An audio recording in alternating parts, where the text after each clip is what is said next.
Welcome to Dicejunkies, and this is Random Encounters, and I'm with Q. And I'm Xenodamus. Hope you enjoy.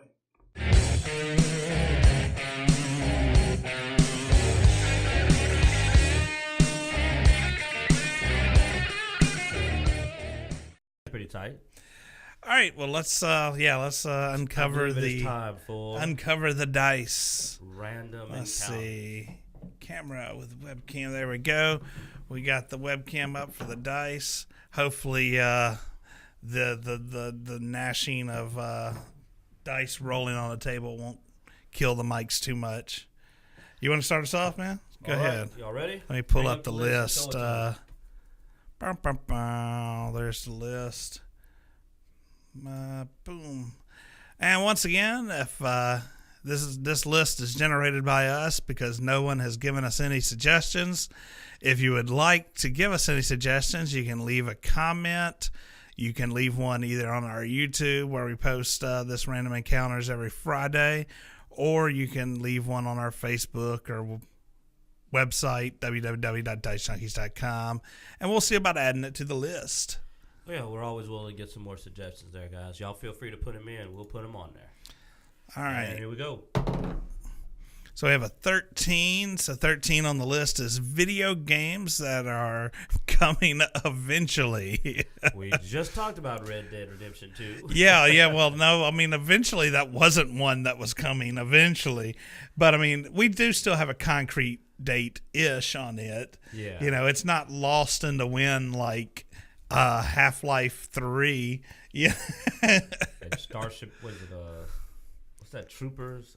Ghost. The Ghost? Oh, and Ghost, StarCraft Ghost.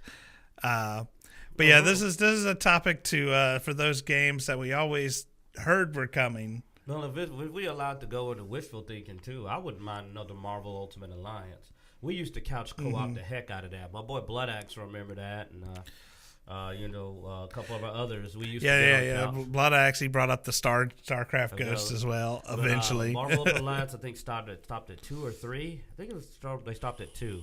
I would love to get another. Yeah, there you go. That was a blast. Yeah, another couch co-op where you could sit down. They had a huge roster of heroes. Well, I mean, we're generally just missing in couch co-op anyway. I mean, we constantly talk about that we would love to see more couch co-op. So. And with Marvel's Cinematic Universe bringing a rebirth of a lot of heroes, they can start pulling those heroes. You can play as Black Panther. KOTOR 3 would be to die for. I would love to see that. Knights of the Old Republic. But as long as EA is doing I don't think they have exclusive license. I don't know. Like they bought that company they closed that company that was a part of them that was doing a Star Wars game, and apparently it was a single player Star Wars game. Oh yeah, I heard about that. Those bastards. And then they were like, nobody wants a single player Star Wars game, and so they scrapped it. Yeah. No, because remember they talked about it was going to be heavy on story. Well, if EA does KOTOR 3, then your freaking lightsaber will be in a loot box. You know what I'm saying? Yeah. And it'll be the pieces of your lightsaber, and you'll get random pieces as you buy loot boxes trying to put together your lightsaber. And you want Sith robes? That's another loot box. I just see the orc from Shadows of War now replaced with Palpatine. Like, buy the boxes, yes. You're just like, you gotta buy from the Empire, man. And of course, now what may come on this list is any future Mass Effect games. Mass Effect Andromeda 2. Yeah. You still heard about that, ain't you? I am. I'm constantly heartbroken. Get over it. I will. Roll the die. All right, man. You might want to get Let me move this one out of the way. Move the white guy out of the way. All right, and we have a 18. So 18 is worst setting to get stuck in. Now, on a previous Random Encounters, we did the setting we would love to be reincarnated into if you went that anime style of reincarnation. Where I believe you went cyberpunk. I don't even remember now. I know I went martial arts cultivation. Yeah, all the ones were because it's based on how far you're willing to go and train. So, I felt best. I think I'm obsessive enough and gamer enough to min-max. Yeah. Being reborn into like a Kung Fu style world. Not Dragon Ball Z, because if you're not a Saiyan, you're screwed. I want one where at least it's a fair run for everybody. But, y'all seen the novels and the video games where you can learn the martial arts and you can train and get stronger. Mm-hmm. But I'm not sure that you went with Cyberpunk. Yeah, probably. Because you were going like you could definitely work the system. I mean, I would say probably the worst for me would be one of the post-apocalyptic type settings like Fallout, because I don't really care to deal with the outdoors that much. Your karma would be so low, you'd be like the plague of the frigging. Because I know you would just assume it's just probably just best to shoot everybody you see. Well, obviously. Like every merchant, you'll be like, "Yeah, this ain't fun. This ain't the video game. If I shoot you, I get all of your I get your entire inventory." So, for me, the worst setting is actually going back to apocalyptic really there, but for me it's the zombie apocalypse because that's where my morality would be its worst. I know I would be an absolute bastard because I just, like, for example, there's that one idiot in the group that always screws everything up. I would shoot that guy in the face. Like, you couldn't even pretend, you couldn't sound halfway stupid without getting shot in the face by me. It'd be like, "We can't stay here. It's too dangerous. Not gonna bam!" Like, now there's people just like, "You can't say shit in front of Q." He's just shooting everybody that just even looks like they're gonna panic. Yeah, Blood Axe says Revolution, the TV series, which was a TV series where all the electronics had shut off, which is actually that is a frightening one. In fact, here's the final answer: the worst setting to get stuck in, if you were stuck in any of those terrible settings, it's whichever one that has no toilet paper. I'm telling you, I've been to camp, man. You don't know what it's like out in the woods without plumbing and toilet paper, and I'd miss that more than the computers. Yeah, no. I mean, we play the Elix. Toilet paper is a valuable item. I mean, that's something you can sell, especially the extra soft toilet paper. It sells for more. Bathroom. I walked into an outhouse, and these guys had all this toilet paper, and I started to pick it all up, but I said, no, I'm not an animal. I've robbed all their lockers. I stole all their food. Did you leave at least one roll? Is that what you did? I left all the rolls. You left all of it? All their food. I also had like 50 rolls of toilet paper. Like, I've been stealing toilet paper across the friggin' world. But I said, I'm going to let you guys keep your toilet paper. They were hunters. They could hunt more food. But you get tired of wiping your ass with like mutant fur, man. That just ain't going to work. So I was like, that was mighty generous of you, man.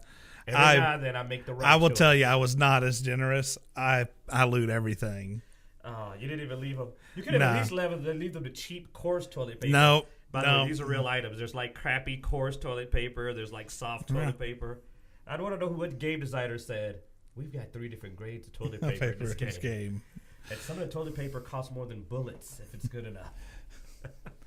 Oh, all right, goodness. So I believe our third member of this party is Google is about to roll for us. Hey, Google, roll me a D20. Rolling a die with 20 faces. The result is 14. 14. Didn't you just roll? Tabletop supplemental count. I remember the subject. Do you? Huh? You remember this one? Yeah, you're the one that brought it up, though. You were talking about how so many supplementals and so many different systems. Well, this came up because I went by our local bookstore, Books A Million, one of my favorite bookstores to go through when I'm not near Vans Comics. Mm-hmm. Vans Comics is definitely my favorite spot, but Books A Million is like 5 minutes away. But and I noticed that like I apparently blinked and like 4 more Pathfinder books were out, and I did not know what they were. I was like, "Oh, junk, I got to go catch up." And I came back. It's like they're just multiplying on the shelf right in front of you. So fast, man. It was crazy. Yeah. Like, I thought I was up to date, and I came back to you and I said, "Well, you're big on Fifth Ed. How are they doing?" And you said they only put out about 3 a year. Yeah, they usually put 3, maybe 4 out a year. So we said, well, is it good to have a lot of supplements? Is it bad to have a lot of supplements? What's the take on it? Personally, I'll say this: the good thing about a lot of supplements is that you usually get at least one really good one in there because kind of the law of averages. Yeah. The bad news though is that as a DM, it can be hard to keep up with what's out there. Well, yeah, that was always one of my biggest problems with Pathfinder was the number of supplements, and it's like, okay, there's no way, like, I came into Pathfinder late because I'd quit DMing for a long time. And then when I came back and I jumped into Pathfinder, it's like, this is just overwhelming with the number of books.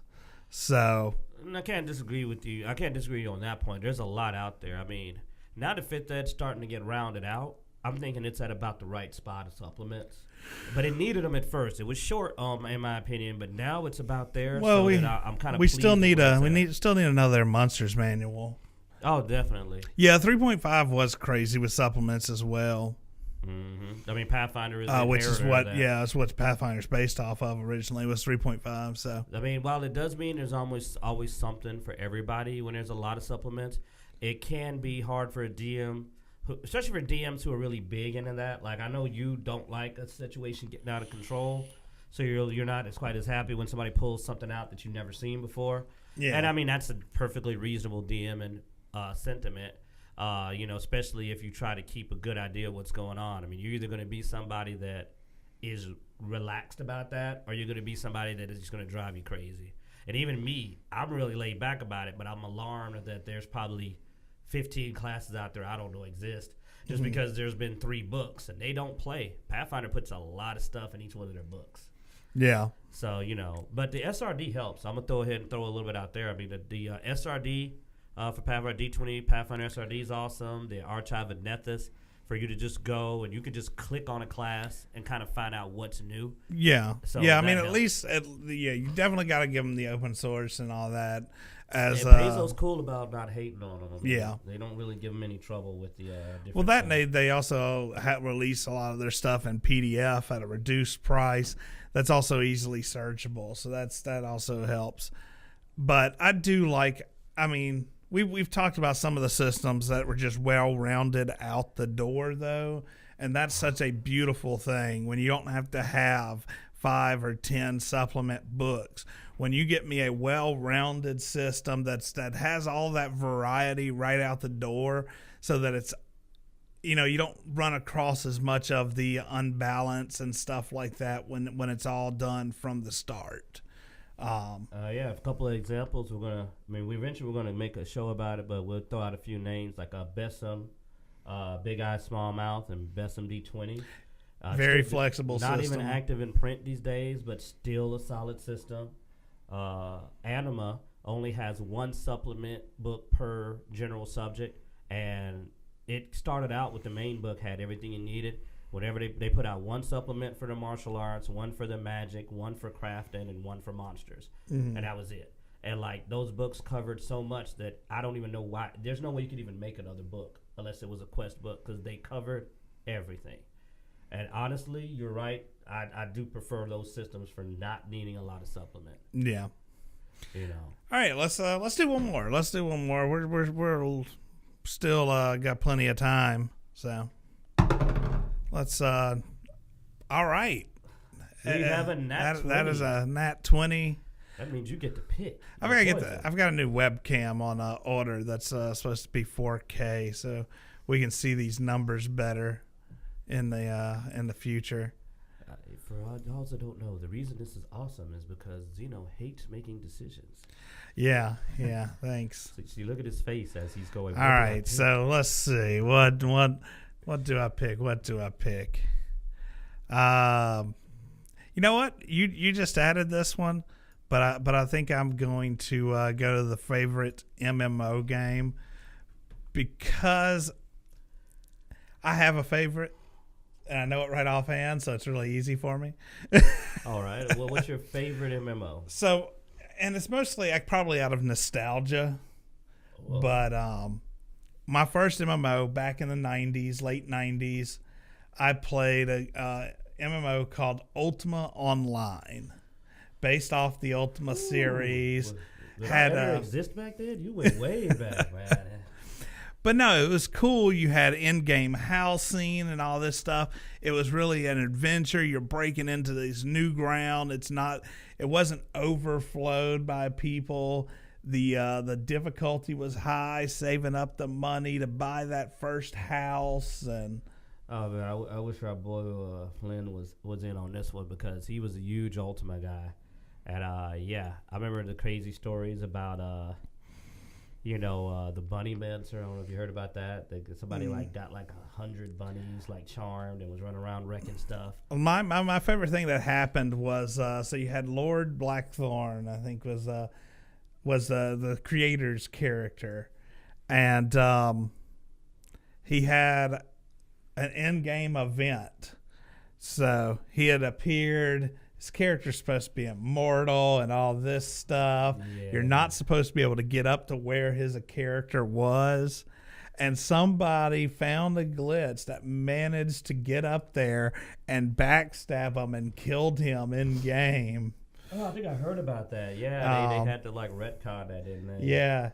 So that was that was fun, and that was part of the fun of it. Is there was this was back before a lot of those ballot systems were there, so you got to also explore the frontier of glitches. You used to be able to get there was a glitch you could get on top of the bank, and you could pickpocket people as they're trying to deposit stuff into their bank. That was a fun one. We'd go up there and start stealing from them, and of course they'd be yelling for guards, but the guards didn't know how to get on top of the bank, so there was no way to get caught. I remember. And we would shout out taunts from Mighty Pythons, you know. So you were trolling. Yeah, we trolled a lot. My boy Flynn's favorite story is he talks about somebody accidentally aggroed like some kind of super death tree ant. And they ran back to the starter area, and the monster planted itself outside the gate. And it was so powerful, even the guards couldn't kill it. And like everyone was trapped in the city. And that was a big one. Like you can probably look that one up. Like it just like shut this starter city down. The other fun glitch was if you were a PK, you'd turn red, and it was really hard. Like the level of good things versus bad things you did, you'd get titles. So you had Great Lord was the highest on the good side. Dreadlord was the highest on the bad side. And it was really hard to get up to the top of the blue side. Oh, wait, but just that weird way you could wrap around. You could kill so many people and you could drop your ranking really fast into the red. And there was a glitch where once you got so horrible of a person, you became good. I heard about that. Well, for me, favorite MMO would have to be Elder Scrolls Online, and just for one main reason. I've played a lot of MMOs. You hear me talk about Blade and Souls, and I've tried Rift 2. I tried Guild Wars. Was it Rift 2? I tried Rift. I tried Guild Wars 2. And out of all those games, I've had a good time. The one I played through, completed the entire storyline, and then did it with another character was only Elder Scrolls Online. It's the only game I enjoyed enough to play all the way through to the end and then start over and make a new character and do it again. And that you can't compete with the fact that it had that kind of staying power, that it was worth playing through the whole story twice. And remember, this is an MMO, so this is not like, like an RPG where it's like, oh, it took me a week, took me a month. No, like this is like a year or more of playing through the game when I had free time, and then enjoying it so much, I made a new character for a different faction and went through it again. So that to me is the real sign. And the reason why is because it played like a freaking Elder Scrolls game. It's an MMO that played like an Elder Scrolls game. And while some MMOs try to have a story, ESO is the one I remember really pulling it off right. Awesome. All right, well, that wraps up our random encounters for today. We hope you enjoyed, and thanks for watching. Do you have anything else you want to say for the podcast? Anybody on the live chat have anything they want us to talk about? We'll quote Mr. Buttocks that your mother was a hamster and your father smelled of elderberries. And I fart in your general direction. I fart in your general direction. But no, I love those movies, man. I used to watch those movies so much in college, stoned. And the only thing I hate is that I doubt they're going to be able to pull that off with Ready Player One. I don't know if they're going to get the rights to, because that was one of my favorite parts of Ready Player. Oh, spoilers. Well, I don't know where it happened. Oh yeah. Yeah, but like when they did the whole Monty Python in Ready Player One, I was just like, oh, they got to get this in a movie. But honestly, the whole movie could just be that. I mean, honestly, I don't see how they're going to fit everything into a movie anyway. Well, that's why the DVD will probably have amazing additional content. Yeah. Just all the stuff you don't get to see in the movie. What's the agenda for Pensacon? What is our agenda for Pensacon? I think our agenda right now is Friday when we get there. We're going to scope the place out, sort of see what's happening Friday. We're doing all 3 days. So. Yeah, we're going to be there all 3 days. And then we're probably going to be mostly checking out the nightlife. I hear that the city takes a high participation in Pensacon. Like, they really love the con, so a lot of the local bars and stuff do a lot of events. You'll have themed bars and stuff like that. So, I mean, if the way I think of, tell me if I'm wrong about the media tech. I'm terrible with the social media, but I believe you probably can track us if you're in the town through Dicejunkies. Want to be able to see where we're at? I mean, if we check into places, which we can. So what we'll do is we'll try to check do the in. nightlife, and we'll send a shout out on Facebook or Instagram, and if we hit different places, we'll just check in on Facebook. And if you tell us you want to meet us somewhere, you're at a location that looks cool, man, holler at us. That's the difference between us and other folks. You could say, yo, we're over at this bar, man. It's tight, and Dicejunkies will be there in a few minutes. Yeah, and we're hoping to get some footage of the actual people attending the con and actually getting some responses of how people are enjoying it and stuff like that. Get that on film. So, I mean, we'll be carrying the camera around with us the whole time. So if you see us, give us a shout out. We'll get your reactions of the con and so forth. And yeah, no, if you see anything awesome happening while you're down there, shoot us a message at the Dicejunkies Facebook, and we'll try to make it that way, because we're always up for a good time. But we're gonna let y'all know how Pensacon rocks it. So if y'all listen out there, local spots of Pensacon, shoot us a message if you think you're going to have the best after-hours event, and we'll come tell you. So, I mean, this is also an opportunity for Pensacon to show us what they got. McGregor's Irish Pub is a good place to eat, by the way. Okay. We'll definitely, we'll probably check it out then, yeah. Now, I love Irish pubs, so any place I can get some Guinness and some good food is... Do they have a haggis? I haven't tried haggis yet. I still want to try it. Why? Because I love internal organs. Okay. It's like bladders. Yeah. It's I'll eat chitlins and all that. Think I'm scared of haggis? True, you do like chitlins. So I was not a fan of haggis. So the best part of an animal is its organs. That could be dirty. I don't know. Let's see. No, we're not attending CoastCon. Would like to, but right now, financially, I can't afford to also attend CoastCon. yeah. Sorry, we got to pick and choose. YouTube's trying to stop monetizing us, so they're cutting into our con budget. As of February 20th, we will lose all our monetization on YouTube unless we manage to get up to 1,000 subs by then, which is probably not going to happen. So we'll be back though in monetization, and it's not going to stop us. I mean, we're not doing it for the money anyway. I mean, the money's great if we can get it. Don't get me wrong, but we have fun doing this. We enjoy doing it, and we're going to continue whether YouTube demonetizes us or not. We also have our Patreon account. If anybody wants to support us through there, they can go to www.patreon.com/Dicejunkies. The link's also on our webpage. So, Dicejunkies.com. All right, that's mostly what we got up. Pensacon's going to be the next big thing. And we're going to keep an eye out, see if anything new. Hopefully, February will be a little livelier than January. I'm hoping something interesting. Black Panther, though, may be the biggest. Oh, God, I wonder who's going to make the video game. There's something to look out for. Somebody's going to want to make a video game. I bet you there'll be a Telltale video game.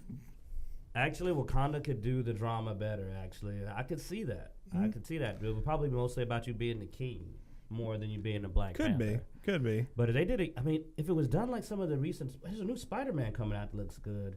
Yeah, that one got postponed too, I think, last time I heard. It's closer to the end of the year now. I want the people that did Prototype to do the Black Panther game. Actually, the mobility, man, the mobility would definitely... the smooth combat, the mobility would be awesome. So that's my guys. No, that's actually a good call, like something like that. Who did Prototype, man? I don't know. I know they did prototype. Like, I haven't seen a game out of them that I recognize being a part of that same group. Yeah. You need to say prototype the game. Yeah. Prototype on the internet will get you many different things. The series was by Radical Entertainment.